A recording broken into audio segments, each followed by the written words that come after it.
Men Masharipova Sharqiya, Xorazm shahrida, Urganch shahridan tug'ilganman. Bu yerga Iqro Arabiyaga Telegramda ko'rib, Otabek bilan gaplashib, shu yerga kelganman o'qishga. Iqro Arabiya o'qish arabcha tilni o'rgatar ekan.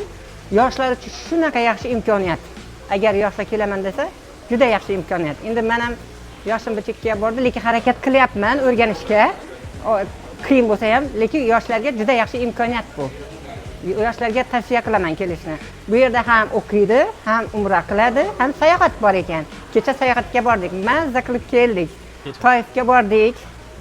Toifda aylandik, muzeylarga kirdik. Payg'ambarimiz sollallohu alayhi vasallam haqida nima kinolarni ko'rsatishdi. Chiroyli qilib aylantirishdi. Juda xursand bo'ldik. Zo'r bo'ldi. Men hammaga tavsiya qilaman bu yerga kelishni. Umra qilishadi, sayohat qilishadi, o'qishadi. Hammaga tavsiya qilgan bo'lardim. Ovqatlari ham yaxshi, gostinsa ham yaxshi. Atabekka ham, Tohir Murodovga ham katta rahmat. O'zlari kuzatib qo'yishdi, bu yerda kutib olishdi, gostinsaga joylashdi. Hech qanaqa muammo bo'lgani yo'q. Hech nimaga qo'rqishli narsa ham yo'q. Men oldinroq kelmoqchi edim, qo'rqdilar dugonolar. Nima, aldab qo'yishi mumkin, u yoqda o'g'irlab ketishi mumkin, sotib yuborishi mumkin. Yo'q, unaqa gaplar yo'q bu yerda. Hech kim aldamaydi, hech kim sotmaydi. Mana keldik, Xudoga shukr, alhamdulillah. Umra qildik, sayohat qildik. Mazza qilib yuribmiz. Voy, ustozim yaxshi, shunaqa yaxshi tushuntiradilar. Chiroyli qilib tushuntiradilar, yaxshi harakat qiladilar. Bizlar ham harakat qilyapmiz sekin-sekin arabcha o'rganishni. Arabcha o'rgatadi. Bu yerda arabcha o'rgatadi. Arab tilida gaplar lekin tushuntiradi, harakat qiladi. Foiz tushunyapsizmi? Ozmas tushunyapmiz endi sekin-sekin. O'tirib oldinlari og'zimizni ochib o'tirganda nima deyapti? Endi ozman sekin-sekin o'rganyapmiz. Ana u yana boshlang'ich bor. Boshlang'ich sinfda o'rgatadigan dedushka. Juda yaxshi tushuntiradi. Juda yaxshi tushuntiradi. U ham yaxshi tushuntiradi. Shunaqa yaxshi tushuntiradi. O'rgansa bor. Aytaman-ku, shu yoshlar uchun juda yaxshi imkoniyat ekan bu.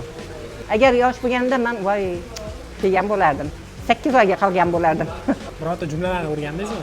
O'rgandim. Nima jumlalarni o'rgandingiz?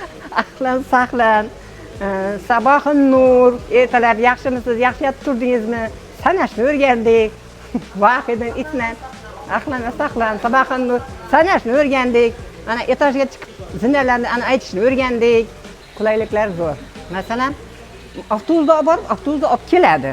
Sharoitlari yaxshi, o'rgatishlar ham yaxshi. Menga yoqdi ish qilib. Qo'rqqandim. To'g'risini aytsam, qo'rqqandim. Nima bo'ladi ekan? Qanaqa bo'ladi ekan? Aldab qo'yishmadimi ekan? Endi unaqa voqealar ko'p bo'lgan-ku. Qolib ketganlar bor, adashib ketganlar bor, yo'qolib ketganlar bor deb aytishgan. O'shanga qo'rqqandim. Keyin men aytgandim, tavakkal, Allohga tavakkal deb keldim. Yo'q. Men yana kelaman, Xudo xolasa. Yana kelaman inshaalloh. Telefon qilib videolarni yubordim. Mana. Endi ularning ichi yonib qoldi. Kimyoga pishirib qilishdi. Yana nima gaplarim bor? Omad tilayman, ishlari rivojini tilayman. Shuni tashkilot qilganlarga katta rahmat. Ishlari o'ngildan bo'lsin. Alloh rozi bo'lsin ulardan. Shunaqa sharoitlar yaratib berib, shunaqa olib borib, o'zlari kuzatib qo'yib, o'zlari kutib olib, shunaqa qilib qo'yganlarga katta rahmat.